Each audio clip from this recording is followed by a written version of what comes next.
Alright YouTube, welcome back to another G Auto Repair video. And today's video is on a 2014 Nissan Altima 2.5 liter. And the issue is the car starts for about a minute and a half or so, then it dies. And after fighting with the car to stay on, accelerating, revving it, trying to get it, once it warms up a little bit, it will stay on, but it runs really rough, no power, and then it just shuts off on you. As soon as you stop it, it'll cut off on you.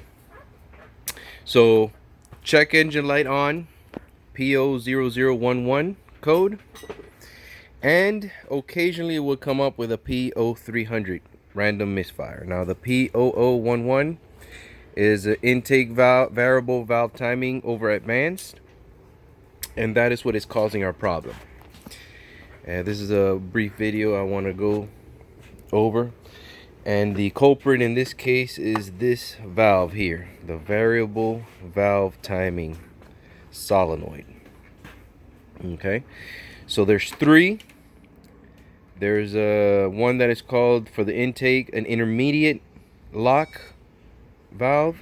Then you have the intake variable valve timing solenoid, and the exhaust valve variable solenoid. So if you're looking at the engine to the front like this, you got your motor mount. They're difficult to see kind of because of this motor mount being in the way. But the first one right there, that is gonna be your intermediate lock variable timing solenoid right there. Okay, now below that one, and it's right there, you can probably see the connector right there. Let me see if I can put my finger on it or something. It's gonna be right there.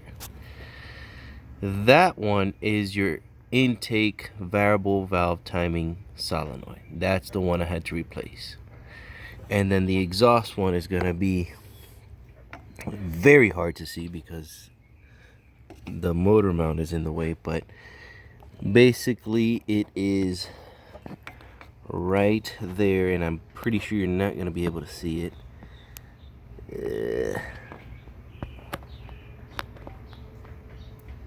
Yeah, this one's gonna be a doozy here, but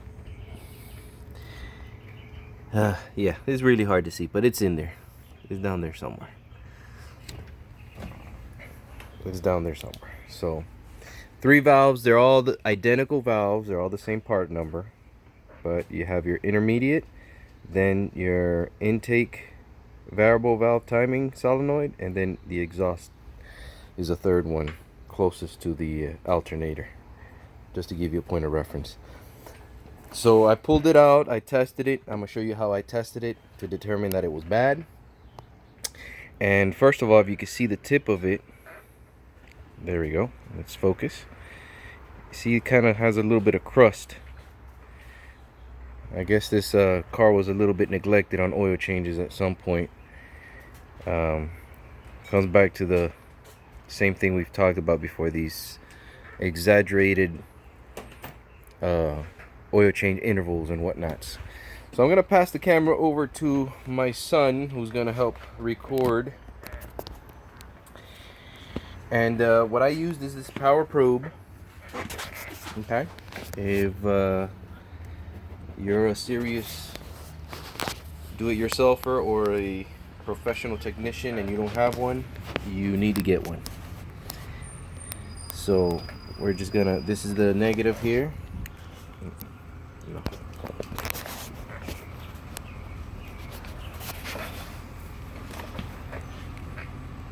This is the negative here. Okay. And alright, now we're gonna look at the tip there. That should be moving, and it's not.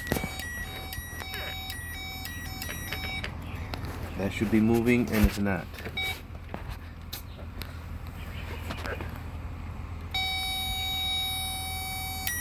See, it's not doing anything. I'm gonna try to get it unwedged. So the coil is fine, it's just mechanically stuck. That's why we're having that issue.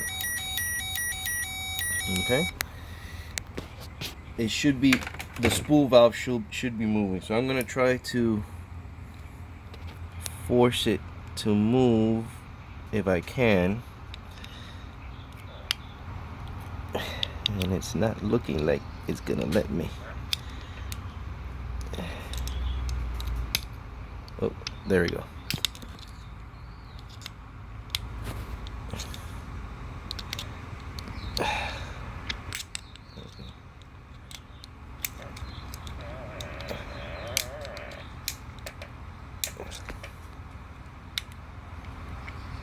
Okay.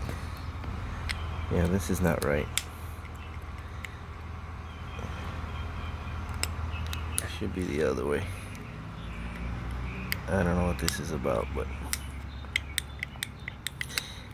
now this vehicle came from the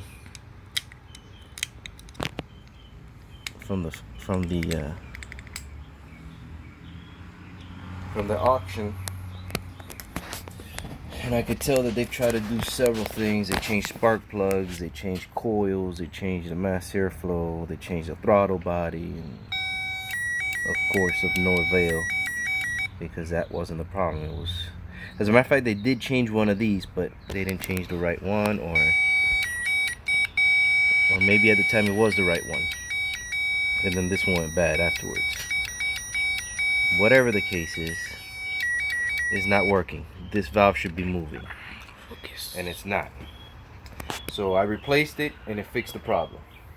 No more rough idle, no more turning off on me. All that went away. Okay. So if you have a p0011 code, and you may also see a p0075 code. Now the 75 code is for a circuit problem, so it could still be the valve. It could still be the valve, but it's going to be the coil if it's a 75, because it's a circuit problem, or in the wiring. Now in this case, I didn't have a 75 code, a p0075. I had a p0011. Okay, the coil is intact, as you can see. If I put my negative and positive, my power probe will detect the negative, but mechanically it's not working for whatever reason. For whatever reason, it's not working. So if you have that code, look at these valves. I recommend that you change them both. If it's on the intake, change them both now that you're there. And there's only one in the exhaust, so sometimes they change all three of them in one shot, but in this case I'm not going to do that. I'm just going to change the one, because they already changed one, the intermediate one, they already changed it. So I'm just going to change the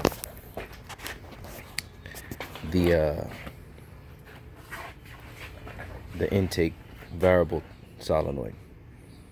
So after I did that, I could drive it. The rough idle went away. Everything is very smooth now. So I'm gonna start up the car here so you guys can see.